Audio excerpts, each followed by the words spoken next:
players. We just beat a very, very strong basketball team. And I just can't say enough about the effort in the second half. Tremendous effort. I thought our crowd gave us tremendous energy, and we needed every bit of it tonight. That was a real good battle against two really good teams, and we're so excited to get this victory. Questions? Right here, microphone, if you need it. What happened in the first half? Jen, sorry. I'm on a deadline too. Come on. What happened in the first half? I thought we were just very tentative for some reason defensively, especially our two big players, our two post players. I just didn't think that they played with a lot of tenacity. So I talked to Walker at halftime, and she said she got discouraged because Bones scored the first three possessions, and those are not solely on the post players. That she is just so dynamic and so tough and such a great post presence that we figured she was going to get some points. And so I just told her to let that go, and that we needed great energy, defensive energy from everybody, and we just turned it up, found another gear, found another level we could take our defense to, and you can see it was really a tale of two halves. They were 58% that first half, 32% field goals percentage in the second half, and that was more like a Kentucky defense.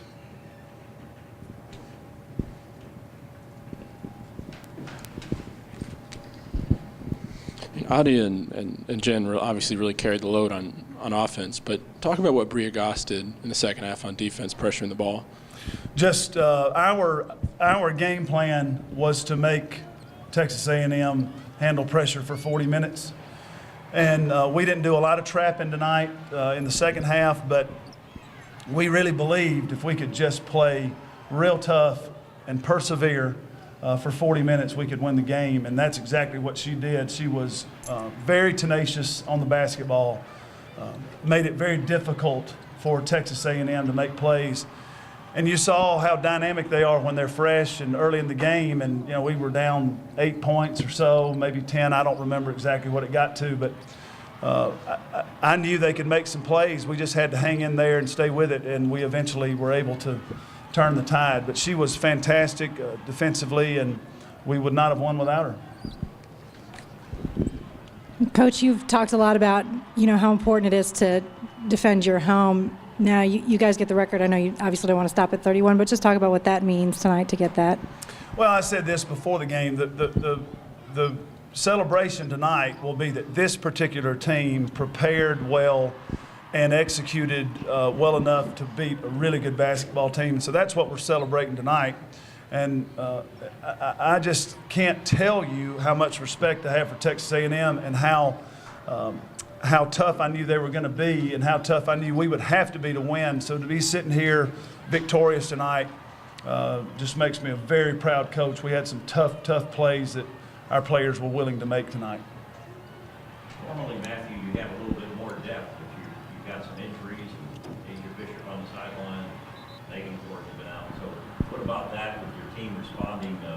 You had enough in the tank, obviously, to run them into some. Well, I told our strength coach coming down the stairs tonight when I saw her before the game, I told her, I said, Steph, you're going to be the reason we win this one tonight, because I knew we weren't going to have a real as deep a bench as maybe as we do, and some of our bench might not be ready for this game. I mean, this was a high level game, and so I knew our conditioning would be a factor, and so then I was very happy to tell her I was right after the game. I just saw her in the hall. So we're in tremendous shape. Our kids are very tough, and they had to be to win this one tonight. Adia had 20 shots. Took 20 shots and seemed like she wasn't going to get discouraged like she probably has in the past from shooting the basketball. Would you like to see her right around 20 shots a game? I just want her to take the most shots. I want her to be the leading shot attempt on the person with the most shot attempts every night is a good formula for us, because if she's aggressive she's going to find a way. And she is deadly from the three-point line right now. And you have to guard that. And then you saw her mid-range game. You saw that shot fake and put it on the floor. So she's really, really hard to guard when she's shooting the ball the way she is now. And she was huge in this game. Really proud of her. Last question, Marvin. Can you talk about Janae Thompson and why you decided to put her in the second half and what she added to the team near the end of the game? Well, Janae's a very talented player. And at the time, we needed, I thought, some fresh legs in the game, and she is supremely talented. And if she will ever really commit to a consistent level of practice, she's going to be a player you all enjoy watching play. So she's worked hard the last few days in practice, and she's trying harder.